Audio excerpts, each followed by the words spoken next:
Today on Perpetual Projects, we are going to fix a Milwaukee M12 ratchet that I broke. So you know when you go to your dad's house and he has his absolute favorite power tool, and you can tell it's his favorite because he hands it to you for everything. And you're taking cross member bolts out and you just apply a little bit too much torque and that happens. Well, what broke is this little piece right here, and they call this the crankshaft. And you can buy these, they're like 13 bucks on Amazon. We'll link it below. This is a M12 Milwaukee ratchet. Hopefully it fits. We're gonna see if we can figure out how to get this thing apart and replace the crankshaft. So this is the 3/8 model. I don't know if it makes a difference on which one of those crankshafts it takes. This 1/4 inch one looks exactly the same. So what we're gonna do, I've been studying this, and I'm pretty sure we're gonna take this roll pin out that holds the trigger. And for that, I'm using the wrong size. This is a 1/16 inch roll pin punch because the 5/64 is missing. Then we have a T9 Torx, and there looks like there's 5 screws that hold the body together. Nope, make that 6. There's one under the lever there. We're just gonna pull all these screws out.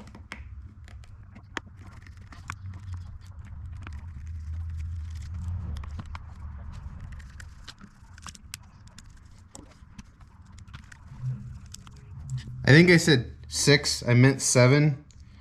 There's the 5 down here, and then there's these 2 that are a T10 Torx that go in from the side.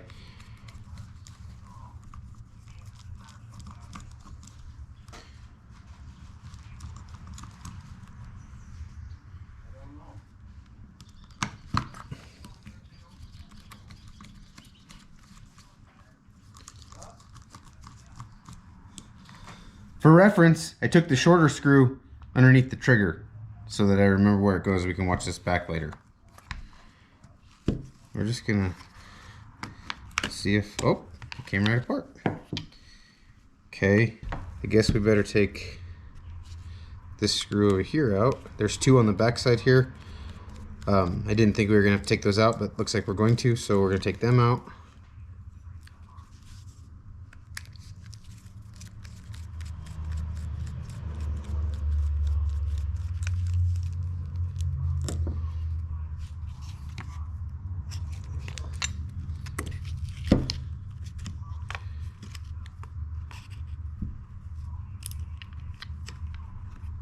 For the light.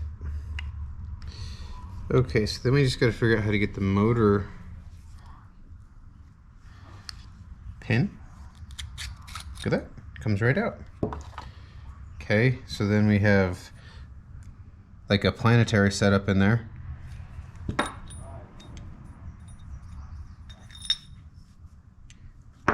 And there is our broken crankshaft. Looks to be the same, so you can see obviously what's missing. I'm gonna find some grease to put on this, and then we're gonna put it back together. It's probably not right, but we're using lubriplate because that's what I found. I was looking for some white lithium grease, but we don't have any apparently. This might be the trickiest part of this whole thing. You got to get that pin that's on the end of that crankshaft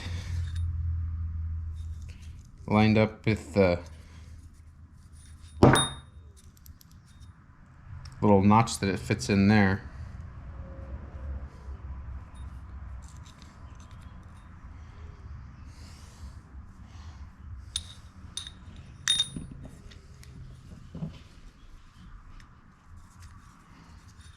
Okay. Then, oh, make sure all your gears are on your planetary.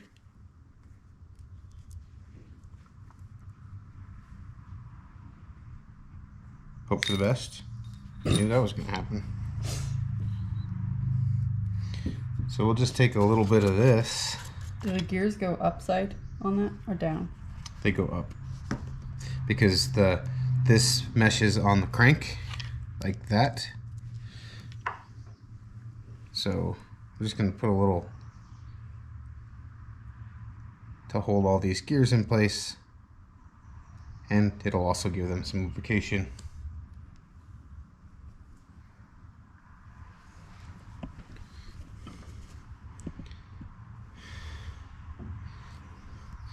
We could do this. The other piece won't fall back out? No. The lubricator plate is holding it in position.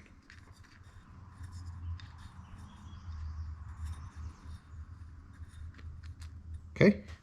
Then, just for good measure, we're going to put a little grease on this piece. Kind of spin it and it'll drop down on there where it goes. Then we got grease everywhere, so we'll put a little more here too. Okay, so that big gear actually locks into this, so it doesn't actually turn. That holds that annulus gear in place. Then we have the pin we took out was right there, and the spot for it is right there. There's a shim on here, so make sure it stays where it needs to go.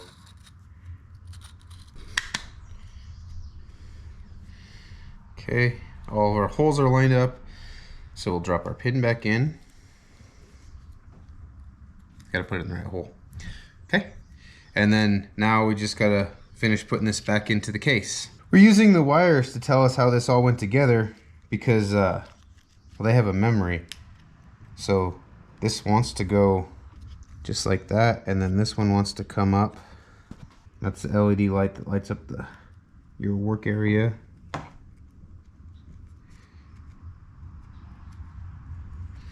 And there, just like that.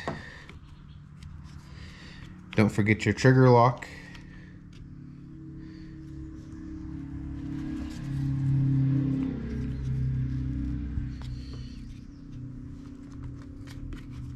It's not all the way back. There it is. That goes just like that. And then we got to put all of our screws back in. So we'll see if it works. We'll start with the ones up here. Are those the 4 shorter screws? These are the 4 screws. They're fine threaded or machined, like our machine screw, and they have a countersink type head on them.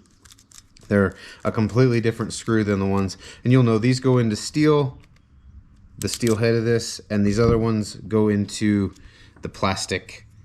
So the shortest of those 5 goes down here by the trigger, right there.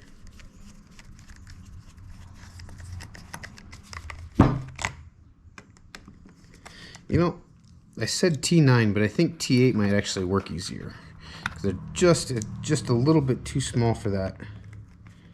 Oh yeah, that's much better. T8, and T10. Then the 5 or the 4 that are the same length go in the other positions in the handle here.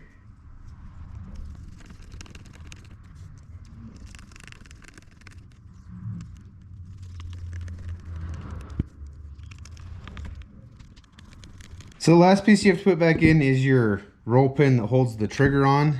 And as you can see, I'm using a scope mount just to brace this.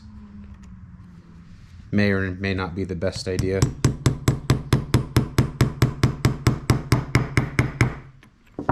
There we go.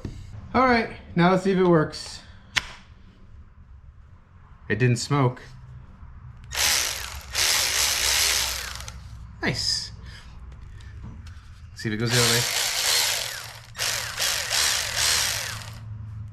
Works like it's supposed to. So hopefully this saves you from having to buy your dad a brand new Ratchet when you put too many ugga-duggas on it trying to get a bolt out that you shouldn't be using this on. So remember that when he hands you this, it's not for big bolts. See you soon.